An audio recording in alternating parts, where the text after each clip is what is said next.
Hello students, I am Dr. Poonam Sharma on behalf of Suresh Gyan Vihar University. Today I am going to deliver my lecture on deadlock detection and recovery. Students, deadlock के बारे में हम पहले के lectures में discuss कर चुके हैं कि डेडलॉक एक ऐसी सिचुएशन है जबकि हमारी प्रोसेसेस इनफाइनाइट टाइम के लिए वेटिंग की सिचुएशन में चली जाती हैं। प्रोसेसेस जिन रिसोर्सेज के लिए रिक्वेस्ट करती हैं वो रिसोर्सेज उन्हें कभी नहीं मिल पाते क्योंकि वो रिसोर्सेज पहले से किसी और प्रोसेस के पास होते हैं और वो प्रोसेसेस भी ऑलरेडी वेटिंग की कंडीशन में होती हैं। हमारे सिस्टम के अंदर अगर डेडलॉक आ जाता है तो उसको हैंडल करने के लिए हम दो मेथड पहले डिस्कस कर चुके हैं जो थे deadlock prevention and deadlock avoidance.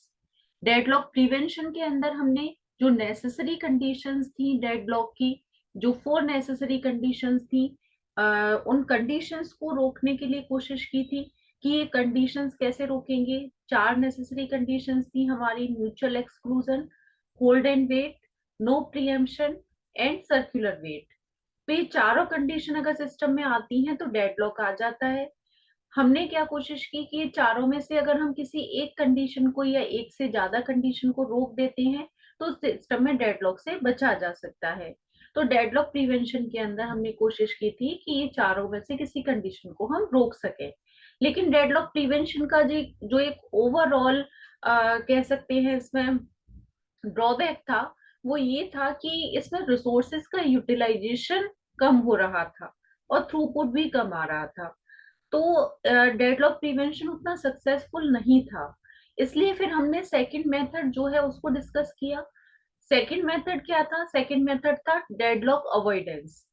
Deadlock avoidance में हमने क्या किया कि अगर हम कुछ ऐसे सेट ऑफ रूल या ऐसी प्रोटोकॉल जो है वो तैयार करें और हमें कुछ ऐसा रूल बना दें कि अगर उसको फॉलो किया जाए तो हमारे सिस्टम में डेडलॉक नहीं आएगा।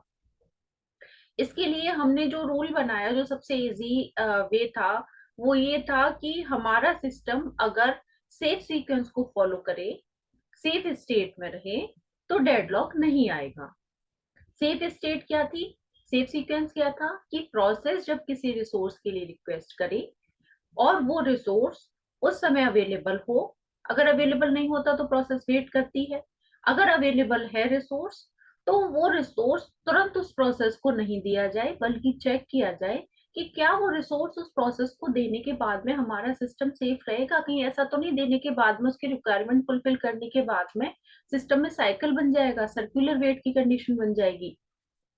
अगर ऐसा करने से सिस्टम में डेडलॉक की कंडीशन बन रही है या सर्कुलर वेट की कंडीशन बन रही है किसी प्रोसेस की डिमांड पूरी करने से, तो हम उस प्रोसेस की डिमांड पूरी नहीं करेंगे बल्कि उस प्रोसेस को वेट करने देंगे और बाकी की प्रोसेसेस की डिमांड को पहले पूरी करेंगे।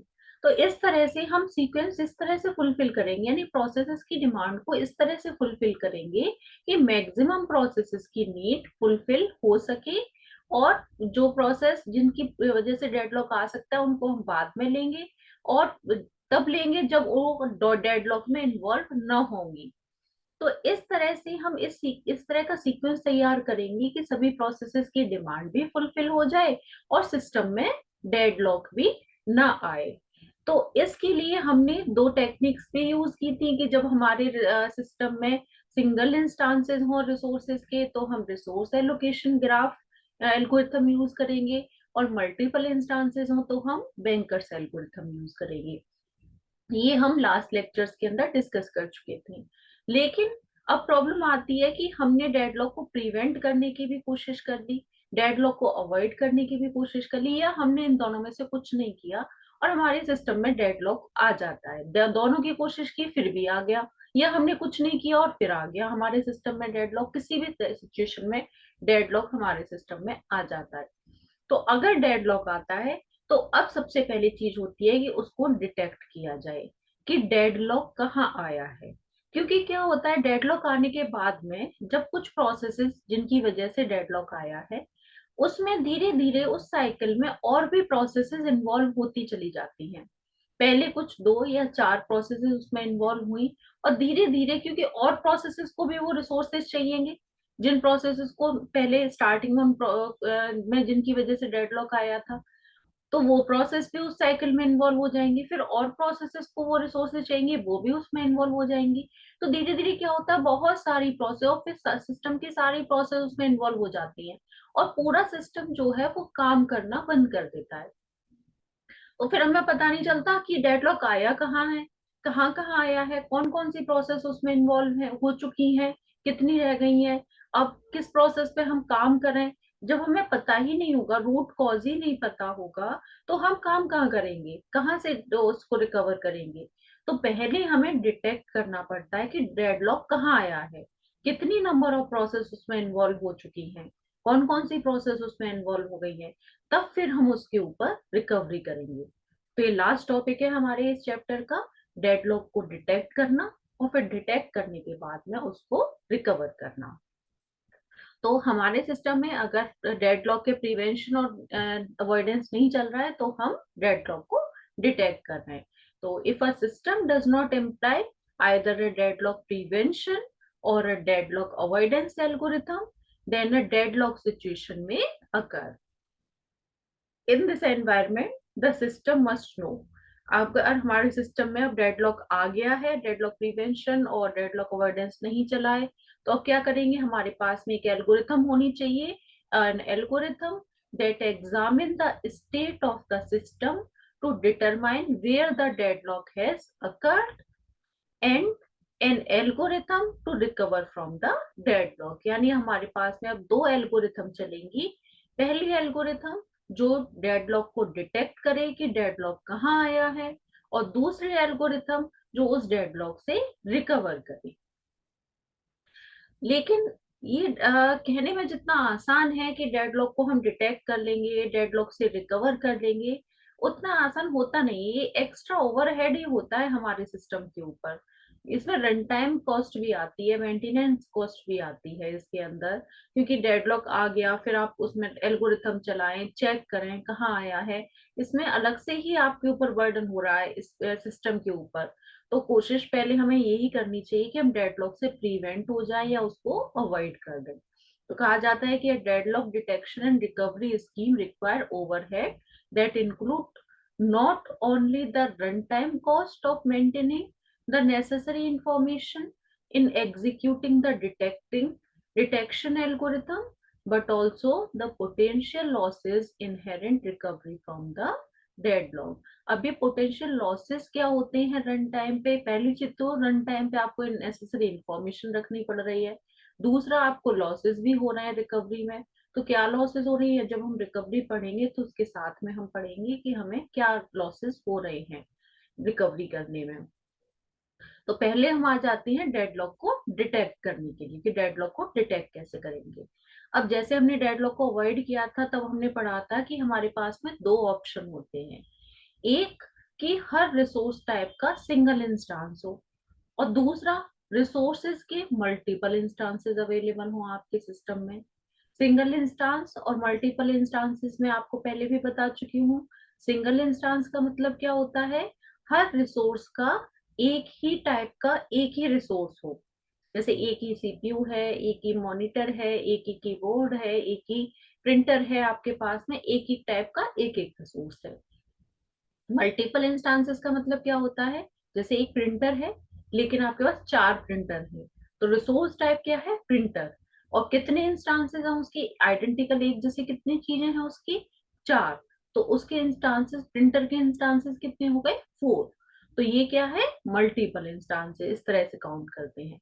तो हमारे पास में दो ऑप्शंस हैं, जब हमारे पास में रिसोर्सेज के सिंगल इंस्टांसेस हो, और दूसरी ऑप्शन है जब हमारे पास में मल्टीपल इंस्टांसेस हो। तो जब हमारे पास में सिंगल इंस्टांसेस होते हैं रिसोर्सेज के, तो जनरली हम रिसोर्स एलोकेशन ग्राफ वाली एल्गोरिथम को लगाते हैं। तो जैसे हमने डेडलॉक अवॉइडेंस में रिसोर्स एलोकेशन ग्राफ एल्गोरिथम का वेरिएंट यूज किया था, क्या वेरिएंट था, उसमें हमने जो दो एजेस होते हैं रिसोर्स एलोकेशन ग्राफ में, रिक्वेस्ट एज और असाइनमेंट एज, उसके साथ एक और एज यूज किया था, क्लेम एज। ऐसे ही जब हम यहाँ पर यूज करेंगे, तो यहाँ पर हम रिसोर्स एलोकेशन ग्राफ का एक और वेरिएंट यूज करेंगे, जिसे हम कहेंगे रिसोर्स एलोकेशन ग्राफ की जगह उसे कहेंगे हम वेट फॉर ग्राफ। तो कैसे इसको यूज करते हैं, अब पहला स्टेप लेके चलते हैं। सिंगल इंस्टांस जब हमारे पास हर रिसोर्स के हैं, तो हम डेडलॉक को कैसे डिटेक्ट करेंगे? If all resources have only a single instance, then we can define a deadlock detection algorithm that uses a variant of the resource allocation graph called a wait for graph। Wait for graph कैसे बनाया जाता है, देखिए यहाँ पे diagram से समझते हैं इस चीज को। ये मैंने एक रिसोर्स एलोकेशन ग्राफ बनाया है। यहाँ पर मेरे पास में सिस्टम में 4 प्रोसेसेस हैं, 5 प्रोसेसेस हैं, और मेरे पास 5 ही रिसोर्सेज हैं। प्रोसेस है मेरे पास में P1, P2, P3, P4 and P5। इसी तरह से मेरे पास रिसोर्सेज हैं R1, R2, R3, R4, R5। ये 4 रिसोर्सेज हैं और 4 प्रोसेसेस हैं। अब हमने बताया था अगर P से R की तरफ एरो जाता है, दैट मीन्स ये प्रोसेस इस रिसोर्स के लिए रिक्वेस्ट कर रही है, और R से P की तरफ एरो जाता है, दैट मीन्स ये रिसोर्स इस प्रोसेस को असाइन किया हुआ है। तो हम इसको क्या कहते थे? रिक्वेस्ट एज और असाइनमेंट एज। तो कैसे बनाया resource allocation graph?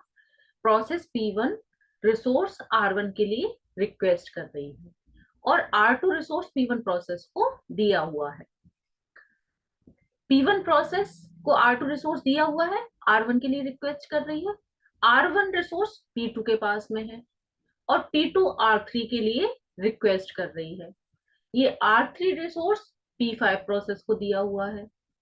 P2 R4 resource के लिए भी रिक्वेस्ट कर रही है, जो P3 को दिया हुआ है।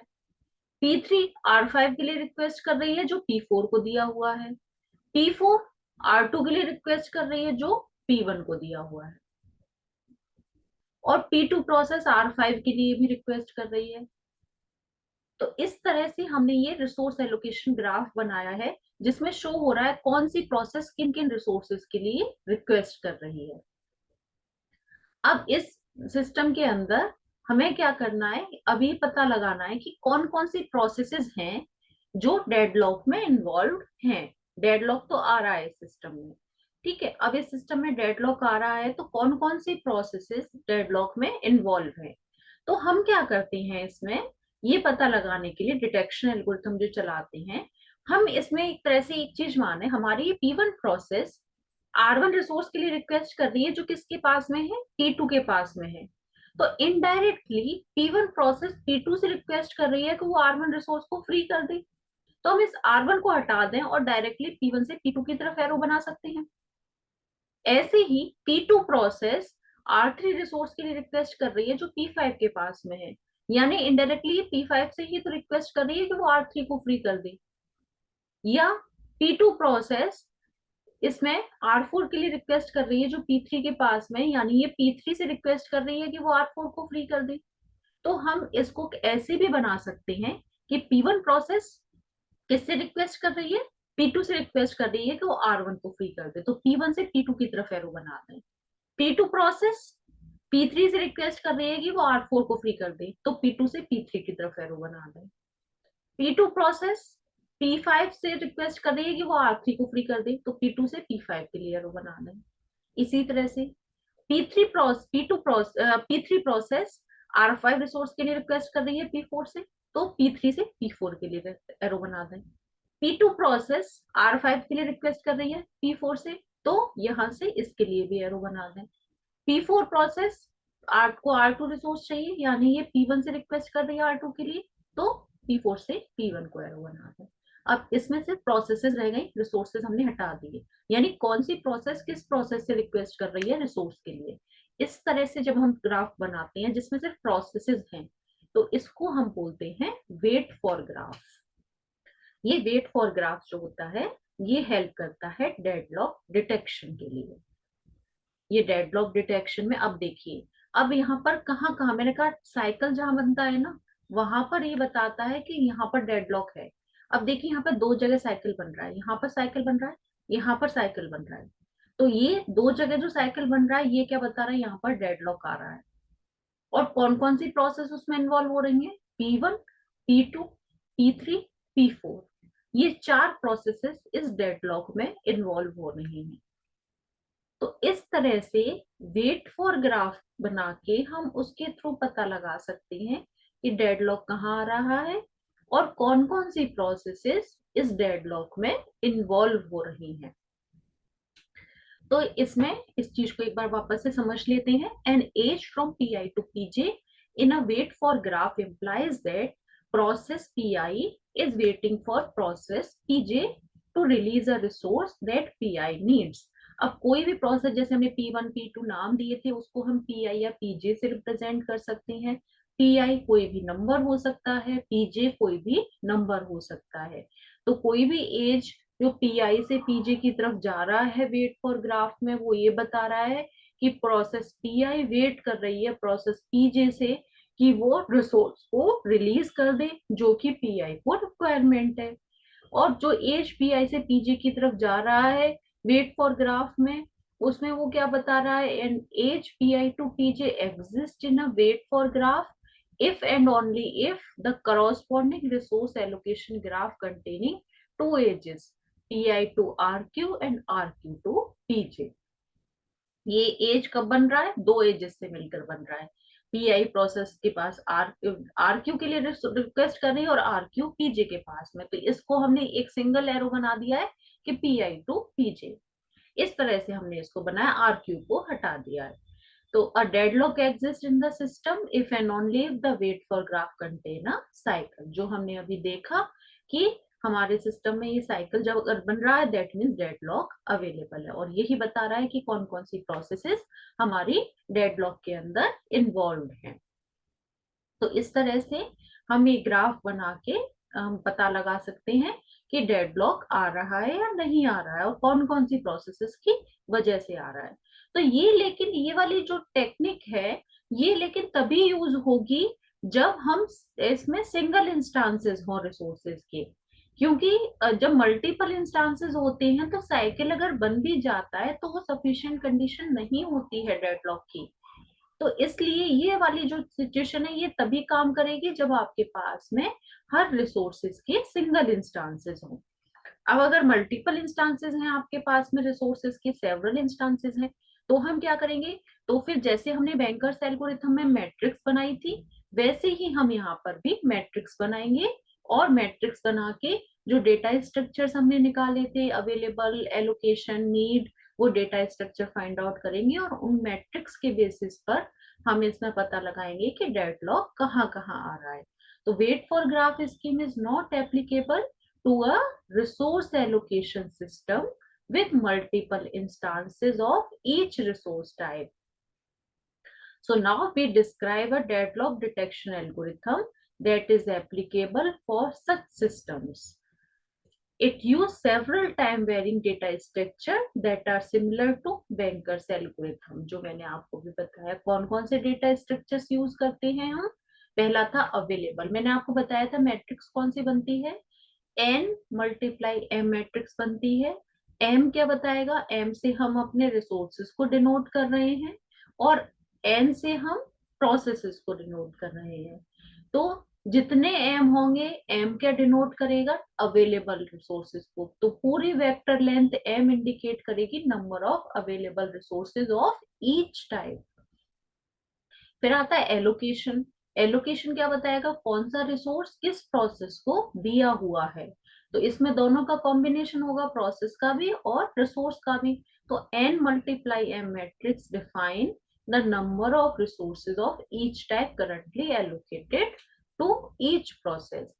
फिर आपका थर्ड आता है रिक्वेस्ट, जो इसमें भी दोनों चीज आएंगी कि कौन सी प्रोसेस किस रिसोर्स के लिए रिक्वेस्ट कर रही है। तो इसमें भी कॉम्बिनेशन आएगा n मल्टीप्लाई m का। तो n multiply m matrix indicate the current request of each process. तो इस तरह से इन तीनों डेटा स्ट्रक्चर्स को यूज करते हुए ये डिटेक्ट किया जाता है कि कहाँ एल्गोरिथम इसमें कहाँ पर हमारे सिस्टम में डेडलॉक आया है और कौन कौन सी प्रोसेसेस उसमें इन्वॉल्व हो रही हैं। तो ये पता लगाने के बाद में कि सिस्टम में डेडलॉक कहाँ आया है, कौन सी प्रोसेस इन्वॉल्व हो रही है, ये करने के बाद में फिर हम इसमें रिकवरी की एल्गोरिथम्स चलाते हैं। लेकिन डिटेक्शन एल्गोरिथम का यूज क्या है, क्यों यूज की जाती है? तो resource allocated to deadlock processes will be idle until the deadlock can be broken. पहला रीजन क्या है इसका, कि जो रिसोर्सेस उन प्रोसेसेस को एलोकेटेड हैं जो डेडलॉक में इन्वॉल्व हो गई हैं, वो प्रोसेस तो आगे बढ़ने ही नहीं है अब। तो क्या होगा, और वो रिसोर्सेज भी क्या हो गए, वो ब्लॉक हो गए रिसोर्सेज, उन प्रोसेसेस की वजह से वो आइडल रह गए, वो भी काम नहीं कर पा रहे हैं। तो हमें वो रिसोर्सेज फ्री कराने हैं क्योंकि उनका यूटिलाइजेशन नहीं हो पा रहा है। तो जब तक डेडलॉक को हम नहीं ब्रोक करेंगे, जब तक ब्रोकन नहीं करेंगे डेडलॉक को, तब तक वो रिसोर्सेज भी फ्री नहीं हो पाएंगे, वो वहीं पर अटके रहेंगे। तो इसलिए डेडलॉक को ब्रोकन करना जरूरी है। दूसरा क्या है, in addition, the number of processes involved in the deadlock cycle में grow। जितना टाइम ज्यादा लगाएंगे डेडलॉक को ब्रेक करने में, उतना ज्यादा प्रोसेसेस उसमें इन्वॉल्व होती चली जाएंगी, और उतना ही ज्यादा मुश्किल फिर हमारे लिए होगा, उतना सिस्टम कॉस्ट बढ़ेगी, उतना ज्यादा हमारे लिए ओवरहेड बढ़ेगा। तो इसलिए जितनी जल्दी हो सके डेडलॉक को हमें डिटेक्ट कर लेना है और उससे रिकवर हो जाना है। इसलिए डेडलॉक डिटेक्शन एल्गोरिथम चलाई जाती है। अब आ जाते हैं हम सेकेंड पार्ट पर, जो है रिकवरी फ्रॉम द डेडलॉक। यानी डेडलॉक हमने पता लगा लिया कहाँ है, कौन सी प्रोसेसेस की वजह से है। अब हम देखेंगे डेडलॉक से हम रिकवर कैसे हो। तो डिटेक्ट करने के बाद में अब हमारे पास हम क्या कर सकते हैं इसमें, या तो हम पता लगाने के बाद में जो ऑपरेटर है, मतलब ऑपरेटिंग सिस्टम ने पता लगा लिया, डिटेक्शन एल्गोरिथम चला लिया, और फिर उसके बाद में या तो जो ऑपरेटर है उसको इन्फॉर्म कर दिया जाए कि सिस्टम में डेडलॉक है, और फिर उस पर छोड़ दिया जाए कि वो डील करे उससे मैनुअली। या दूसरा ऑप्शन है कि सिस्टम खुद रिकवर करे डेडलॉक से ऑटोमेटिकली।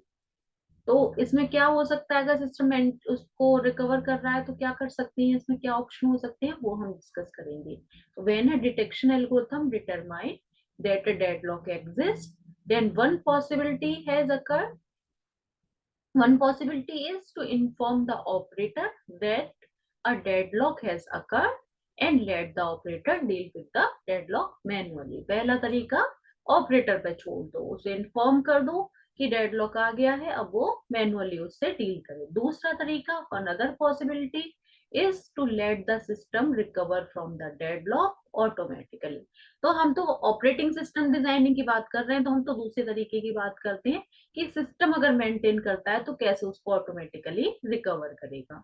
तो अब इसके दो मेथड्स हो सकते हैं, there are two options for breaking the deadlock. One solution is to simply abort one or more processes to broke the circular weight, and the second option is to free some resources from one or more of the deadlock processes। Simple दो method हैं। पहला तरीका, हमें ये पता चल गया कौन कौन सी प्रोसेसेस डेडलॉक में इन्वॉल्व हैं, तो हम क्या करें, जो जो प्रोसेसेस डेडलॉक में इन्वॉल्व हैं उन प्रोसेसेस को सबको बंद कर दो। या तो सबको बंद कर दो या वन बाय वन कर दो, लेकिन प्रोसेसेस को बंद कर दो। दूसरा तरीका, कि उन प्रोसेसेस से रिसोर्सेज ले लो, रिसोर्स प्रीएम्प्ट करा लो। रिसोर्स फ्री करा लेंगे तो क्या होगा, डेडलॉक की प्रोसेस से प्रोसेस बाहर आ जाएंगे, डेडलॉक प्रोसेस अपने आप ही रिसोर्सेस फ्री हो जाएंगे, दूसरी प्रोसेस को दे देंगे।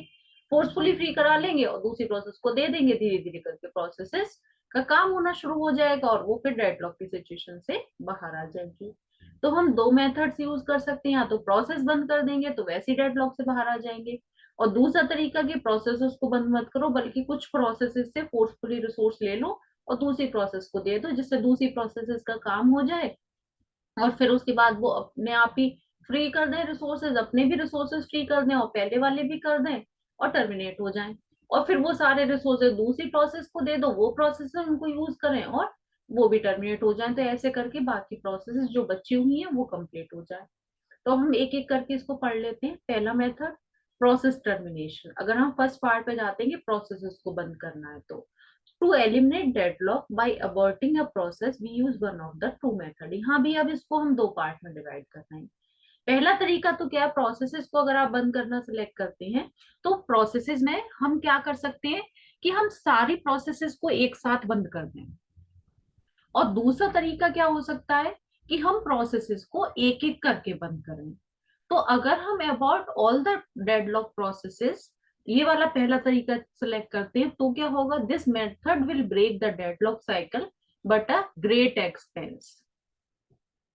तो इसमें क्या हो रहा है कि प्रोसेसेस सारी एक साथ बंद हो गई, सिंपल है मेथड, सबको लो बंद कर दो। लेकिन इसमें ओवरहेड ज्यादा हो रहा है, एक्सपेंस ज्यादा हो रहा है। एक्सपेंस कैसे ज्यादा हो रहा है, प्रोसेसेस की कई प्रोसेस ऐसी होंगी जो काफी कुछ एग्जीक्यूट हो चुकी होंगी, आप इतनी देर से सिस्टम चला रहे हो, इतना काम कर चुकी हैं प्रोसेसेस, इतनी देर से रिसोर्सेज को यूज कर रही हैं, इतना वर्क हो चुका है, और फिर आपने उन सबको बंद कर दिया। तो वो सब काम खराब हुआ, वो हो सकता है फाइल्स भी करप्ट हो जाए उसमें बीच में, वो सब नुकसान हुआ। प्रोसेस इतनी एग्जीक्यूट हो चुकी थी, वो सब चीजें खराब हुई, दोबारा से आपको उन्हें स्टार्ट करना पड़ेगा, फिर वो टाइम खराब होगा। तो वो क्या है, एक्सपेंस है।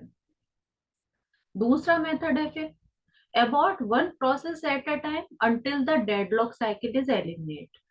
यानी इस मेथड में क्या करेंगे, हम इसमें एक एक करके प्रोसेसेस को बंद करेंगे। पहले एक प्रोसेस को बंद करेंगे, फिर चेक करेंगे, डेट ऑफ डिटेक्शन एल्गोरिथम चलाएंगे और चेक करेंगे क्या सिस्टम से हम डेडलॉक हट गया। अगर हट गया उस प्रोसेस को बंद करने से तो हम आगे की प्रोसेस को बंद नहीं करेंगे, लेकिन नहीं हटा तो फिर हम आगे फिर किसी और प्रोसेस को बंद करेंगे। फिर हम चेक करेंगे डेडलॉक डिटेक्शन एल्गोरिथम चला के कि क्या डेडलॉक हट गया। तो हर बार हम प्रोसेस बंद करेंगे वन बाय वन, और फिर हर बार डिटेक्शन एल्गोरिथम चलाएंगे और चेक करते जाएंगे क्या क्या सिस्टम से डेडलॉक हट रहा है। अगर सिस्टम से डेडलॉक हट रहा है तो जब तक नहीं हटेगा तब तक हम एक एक करके प्रोसेस को बंद करते जाएंगे। जैसे ही सिस्टम से डेडलॉक हटेगा हम प्रोसेस को अवॉइड करना बंद कर देंगे। तो इसमें सारी प्रोसेस बंद नहीं होंगी बल्कि कुछ प्रोसेसेस ही बंद होंगी, और फिर बाकी की प्रोसेस अपने एग्जीक्यूट हो जाएंगी। लेकिन यहाँ पर आपका क्या ओवरहेड हो रहा है, यहाँ पर डेडलॉक डिटेक्शन एल्गोरिथम आपको बार बार चलानी पड़ रही है। तो ये इसके अंदर प्रॉब्लम है, लेकिन फिर भी एटलीस्ट सारी प्रोसेसेस तो खराब नहीं हो रही। यहाँ पे अबॉर्टिंग अ प्रोसेस में not be easy if the process was in the midst of updating a file, terminating it in the middle will leave the file in the incorrect state। इसीलिए ये जो है प्रोसेसेस को बंद करना इतना आसान चीज नहीं है। किसी प्रोसेस को बीच में बंद कर दिया, वो किसी फाइल में अपडेशन कर रही थी, कुछ काम कर रही थी, आपने टर्मिनेट कर दिया, तो वो फाइल करप्ट भी हो सकती है, इनकरेक्ट स्टेट में जा सकती है। इस वजह से इतनी देखने में लगता है कि हमने फाइल को बंद कर दिया, इजी वे है, इतना इजी नहीं होता। If the second partial termination method is used, we must determine which process should be terminated as an attempt to break the deadlock. We should abort those processes, the termination of which will incur the minimum cost। अगर हम पहला method select करते हैं तो वो तो खैर नहीं है बेटर, उसको हमने आपसे बात की थी। सेकंड मेथड जो है वो सेलेक्ट करते हैं तो उसमें पहला ड्रॉबैक तो क्या है कि आपको डेडलॉक डिटेक्शन एल्गोरिथम बार बार चलानी पड़ रही है। दूसरा क्या है कि यहाँ पर आपको दूसरी चीज क्या है कि यहाँ आपको सेलेक्ट करना पड़ेगा कि किस प्रोसेस को पहले बंद करें। जब आपके पास में मल्टीपल प्रोसेसेस हैं और आपको उनमें से किसी एक प्रोसेस को पहले बंद करना है, फिर दूसरी को करना है, तो आपको यहाँ पर सिलेक्शन करना पड़ेगा कि किसको बंद करना है। तो ये सिलेक्शन बहुत इंपॉर्टेंट है। ये आप सिलेक्शन किस बेसिस पे करेंगे, इसके लिए कुछ फैक्टर्स होते हैं जिनको आपको ध्यान में रखना होता है। क्या फैक्टर्स होते हैं वो हम डिस्कस कर लेते हैं। पहला फैक्टर होता है what is the priority of the processes. Process की प्रायोरिटी क्या है, जिस प्रोसेस को आप बंद करने चाह रहे हो उस प्रोसेस की प्रायोरिटी क्या है। ऐसा तो नहीं बहुत हाई प्रायोरिटी प्रोसेस है जिसे आप बंद करने जा रहे हो। दूसरा, how long the process has completed and how much longer the process will compute before completing it designated task. Process जो है कितनी कंप्लीट हो चुकी है और अभी कितनी कंप्लीट होना बाकी है, ये भी आप देखेंगे। ऐसा ना हो कि प्रोसेस ऑलमोस्ट कंप्लीट होने वाली हो, 90% वो एग्जीक्यूट हो चुके हैं, सिर्फ 10% उसका काम रह गया है और आपने उसे बंद कर दिया, तो वो गलत है। कोई प्रोसेस शुरू हुई है, जस्ट आपने उसे बंद कर दिया तो इतना फर्क नहीं पड़ेगा, लेकिन अगर कोई प्रोसेस जस्ट टर्मिनेट ही होने वाली है और अब जाके आपने उसे बंद कर दिया तो उसका तो पूरा काम ही खराब हो गया, टाइम भी वेस्ट हुआ, तो उसको बंद नहीं करेंगे। How many and what type of resources the process has used, उस प्रोसेस के पास में कितने और कौन से रिसोर्सेज हैं। क्या उस वो प्रोसेस जिसे आप बंद कर रहे हो उसके पास से जो रिसोर्स फ्री होके आएंगे, वो रिसोर्सेज आपके काम के हैं भी या नहीं है। वो रिसोर्स जो आपके पास सिस्टम में वापस लौट के आ रहे हैं जो आपकी दूसरी प्रोसेसेस के काम में आएंगे, क्या वो किसी काम में आएंगे या नहीं आएंगे, कितने रिसोर्सेज हैं उस प्रोसेस के पास में, ये चीजें आप देखेंगे। How many more resources the process need in order to complete, उस प्रोसेस को और कितने रिसोर्सेज चाहिए कंप्लीट होने के लिए। अगर हो सकता है उस प्रोसेस को सिर्फ एक या दो रिसोर्सेज ही चाहिए हो, तो आप उस प्रोसेस को बंद कर दें, जबकि उसे तो डिमांड ही उसकी कम है। और कोई प्रोसेस है जिसे बहुत सारे रिसोर्सेज चाहिए तो आप उसे बंद करो तो ठीक भी है, लेकिन किसी को एक ही रिसोर्स चाहिए आपने उसे बंद कर दिया। तो ये बहुत सारे क्राइटेरियाज होते हैं, बहुत सारी चीजें होती हैं, फैक्टर्स होते हैं जिनको कि माइंड में रखा जाता है। ये ऑपरेटिंग सिस्टम डिजाइन करता है, इन फैक्टर्स को देखता है और उसके बेसिस पर डिसाइड करता है किस प्रोसेस को पहले बंद करना है। उसके बेसिस पर प्रोसेस का सिलेक्शन होता है, फिर प्रोसेस को बंद किया जाता है। तो ये था पहला मेथड कि प्रोसेस को अवॉइड कर दिया जाए।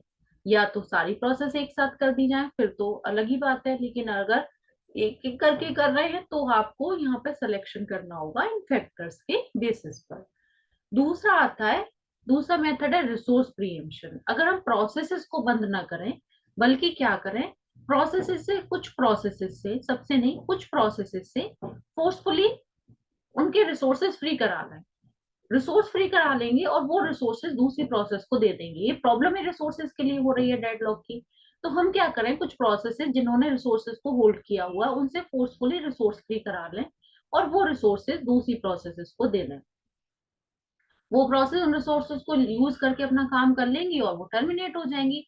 और अगर वो टर्मिनेट होंगी तो वो जो रिसोर्सेज उन्हें दिए थे उनको तो वो फ्री करेंगी ही, अपने जो रिसोर्सेज हैं उनको भी फ्री कर देंगी। तो वो सारे रिसोर्सेज हमारे काम में सिस्टम में आ जाएंगे, बाकी के प्रोसेस उनको यूज करेंगे तो धीरे धीरे करके क्या होगा, सिस्टम से डेडलॉक हट जाएगा। तो रिसोर्स प्रीएम्पशन की टेक्निक भी यूज कर सकते हैं। तो to eliminate deadlock using resource preemption, we successively preempt some resources from processes and give these resources to other processes until the deadlock cycle is broken. In preemption is required, if preemption is required to deal with deadlock, then three issues to be addressed. अब deadlock कैसे इसमें क्या क्या तीन issues होते हैं वो भी अपन देख लेते हैं जब हम प्रियम्पशन करते हैं। तो पहला इशू होता है selecting a victim, which resource and which processes are to be preempted. As in process termination, we must determine the order of preemption to minimize cost. Selecting a victim का मतलब है आपको यहाँ पर डिसाइड करना पड़ेगा किस रिसोर्स को किस प्रोसेस से प्रियम्प्ट कराना है। जैसे अभी थोड़ी देर पहले हम प्रोसेसेस का सिलेक्शन कर रहे थे, वन बाय वन जब प्रोसेसेस को अवॉइड करा रहे थे तो प्रोसेस का सिलेक्शन कर रहे थे ना, फैक्टर्स पढ़े थे ना अभी आपने कि कौन सी प्रोसेस को, यहाँ आपने पढ़ा था ये कौन सी प्रोसेस को सिलेक्ट करना है, प्रोसेस की प्रायोरिटी क्या है, कितना रन हो गई है, ये सब कुछ आपने पढ़ा था ना अभी। ऐसे ही जब रिसोर्स को किसी प्रोसेस से ले रहे हैं तो यहाँ भी आपको ये सब फैक्टर्स ध्यान में रखने पड़ेंगे कि किस प्रोसेस से रिसोर्स लेने हैं और फ्री कराने हैं फोर्सफुली। तो ये फैक्टर्स यहाँ भी वर्क करेंगे, यहाँ भी आपको सिलेक्शन में हेल्प करेंगे कि जिस प्रोसेस से आप रिसोर्सेज को फोर्सफुली ले रहे हो उस प्रोसेस की प्रायोरिटी क्या है, वो प्रोसेस कितनी कंप्लीट हो चुकी है, कितनी रह गई है, जो रिसोर्स फ्री कराए जा रहे हैं वो कितने हैं उस प्रोसेस के पास में, और किस टाइप के रिसोर्सेज हैं, उस प्रोसेस को और कितने रिसोर्सेज चाहिए। तो ये सारे फैक्टर्स जो है ना ये आपके यहाँ भी काम करेंगे। इनके बेसिस पर आप सेलेक्ट करिए कि किस प्रोसेस से आपको रिसोर्सेज लेने हैं, प्रीएम्प्ट कराने हैं। पहला इशू। सेकंड इशू है रिसोर्स प्रीएम्प्शन में रोल बैक। रोल बैक के अंदर क्या होता है, जब आप किसी प्रोसेस से रिसोर्स फ्री कराते हैं तो ऐसा नहीं वो प्रोसेस कुछ काम कर रही थी आपने उसे रिसोर्स लिए फ्री करा दिए और प्रोसेस इनकरेक्ट स्टेट में चलेगी, आगे फिर वो आप उसे स्टार्ट करेंगे तो कहाँ से करेंगे, ऐसे कहीं से भी प्रोसेस शुरू नहीं हो सकती। तो क्या किया जाता है, जिस प्रोसेस से रिसोर्स लिए जाते हैं उस प्रोसेस को पहले रोल बैक करके बैक में ले जाके किसी प्रॉपर जगह पे छोड़ा जाता है। कई बार कंप्लीट रोल बैक करा देते हैं, बिल्कुल इनिशियल स्टेज पे ले जाते हैं, कई बार थोड़ा सा रोल बैक कराते हैं और फिर प्रॉपर स्टेज में ले जाके फिर उसको छोड़ते हैं, जिससे दोबारा उस प्रोसेस को जब शुरू किया जाए तो वो प्रॉपरली स्टार्ट हो सके। तो इस तरह से उसको, इस मेथड को बोलते हैं रोल बैक कराना। तो when we preempt a resource from a process, it can't continue with the normal execution. Hence, we must roll back the process to some safe state. इसको बोलते हैं safe state में ले जाना. And restart it from that state. The simplest solution for safe state is its total rollback. That means abort the process and restart it. वो अगर थोड़ी सी process कम execute हो पाई है तो हम उसे कंप्लीट रोल बैक कर देते हैं, लेकिन अगर प्रोसेस ज्यादा एग्जीक्यूट हो चुकी है तो फिर उसे कंप्लीट रोल बैक नहीं करते, फिर उसे थोड़ा सा रोल बैक करते हैं और किसी सेफ स्टेट में ले जाके छोड़ देते हैं। फिर इसके बाद में लास्ट एक और इशू आता है, स्टारवेशन। स्टारवेशन क्या कहता है हमारा, स्टारवेशन कहता है कि we must ensure that the resources will not always be preempted from the same process. ऐसा नहीं होना चाहिए कि किसी सेम प्रोसेस से ही बार बार रिसोर्सेज प्रीएम्प्ट कराते जाएं। कई बार क्या होता है, हमने एक प्रोसेस सेलेक्ट की, उससे रिसोर्सेज को प्रीएम्प्ट कराया, फोर्सफुली फ्री कराया, वो रिसोर्सेज सिस्टम में आ गए, दूसरी प्रोसेसेस ने काम किया, यूज किया उन रिसोर्सेज को, और फिर उसके बाद वो रिसोर्सेज फ्री कर दिए। वो प्रोसेस अब कोई भी प्रोसेस ले सकती है, उनको यूज कर सकती है, तो जो पहले वाली प्रोसेस जिससे वो फ्री हुए थे उस प्रोसेस को वो रिसोर्सेज वापस से मिल गए। अब वो प्रोसेस स्टार्ट होना चाहती थी, हमें अब दोबारा से रिसोर्सेज फ्री कराने हैं, डेडलॉक से भी हम पूरी तरह बाहर नहीं आए हैं, हमने फिर से उसी प्रोसेस से वो रिसोर्सेज फ्री करा दिए, फिर वापस से रिसोर्सेज सिस्टम में आए, हमने फिर उस प्रोसेस से रिसोर्स फ्री करा दिए। तो ऐसा नहीं होना चाहिए कि सेम प्रोसेस से ही बार बार रिसोर्सेज फ्री कराएं और वो प्रोसेस ही आगे न बढ़ पाए। तो सेम प्रोसेस को हमें हमेशा नहीं सिलेक्ट करना, अलग अलग प्रोसेसेस से रिसोर्सेज को फ्री कराना है। तो रिसोर्स प्रीएम्पशंस में भी तीन तरह के इश्यूज होते हैं। क्या क्या इश्यूज हो सकते हैं, पहला तो सेलेक्टिंग अ विक्टिम, हमें प्रॉपर प्रोसेस सेलेक्ट करनी है जिससे हम रिसोर्स फ्री करा सकते हैं, रोल बैक कराना है प्रोसेस को, और स्टारवेशन नहीं होने देना है। तो आज हमने डेडलॉक डिटेक्शन में और रिकवरी में क्या क्या पढ़ा। डेडलॉक डिटेक्शन में हमने पढ़ा कि डेडलॉक के अंदर अगर हमारे सिस्टम में डेडलॉक आ जाता है, अवॉइडेंस और प्रिवेंशन नहीं चलता और डेडलॉक आ जाता है, तो हमें क्या करना पड़ेगा, उसे फाइंड आउट करना पड़ेगा कि सिस्टम में कहाँ कहाँ किन किन प्रोसेसेस की वजह से डेडलॉक आया है। और उसके लिए हम दो मेथड्स यूज करेंगे। कौन कौन से यूज करेंगे, पहला तो कि अगर हमारे पास में सिंगल इंस्टांसेस है हर रिसोर्स टाइप के, तो हम रिसोर्स एलोकेशन ग्राफ का वेरिएंट यूज करेंगे, वेट फॉर ग्राफ।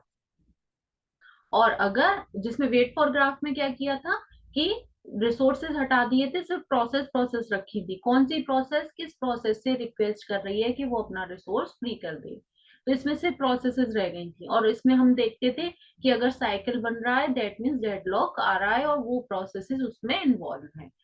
फिर दूसरा था, अगर हमारे सिस्टम में मल्टीपल इंस्टांसेस हैं हर रिसोर्सेज के, तो हम क्या यूज करेंगे, हम इसमें बैंकर्स एल्गोरिथम की तरह मैट्रिक्स यूज करेंगे, N multiply M matrix, process और रिसोर्सेज के कॉम्बिनेशन से बनी हुई मैट्रिक्स यूज करेंगे, जिसमें एलोकेशन कितना है, अवेलेबल रिसोर्सेज कितने हैं और कितने की रिक्वायरमेंट है, ये तीन चीजें पता करके फिर हम फाइंड आउट करेंगे कि कहाँ कहाँ हमारे सिस्टम में डेडलॉक आ रहा है।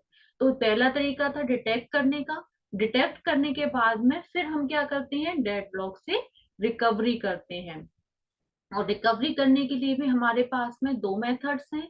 कौन कौन से मेथड्स हो गए रिकवरी करने के, पहला मेथड कि सारी प्रोसेस जो हमारे पास प्रोसेसेस हैं उनको अबॉर्ट कर दो, बंद कर दो। दूसरा, हमारे पास जो रिसोर्सेज है उनको फोर्सफुली फ्री करा लो। तो ये दो मेथड्स थे।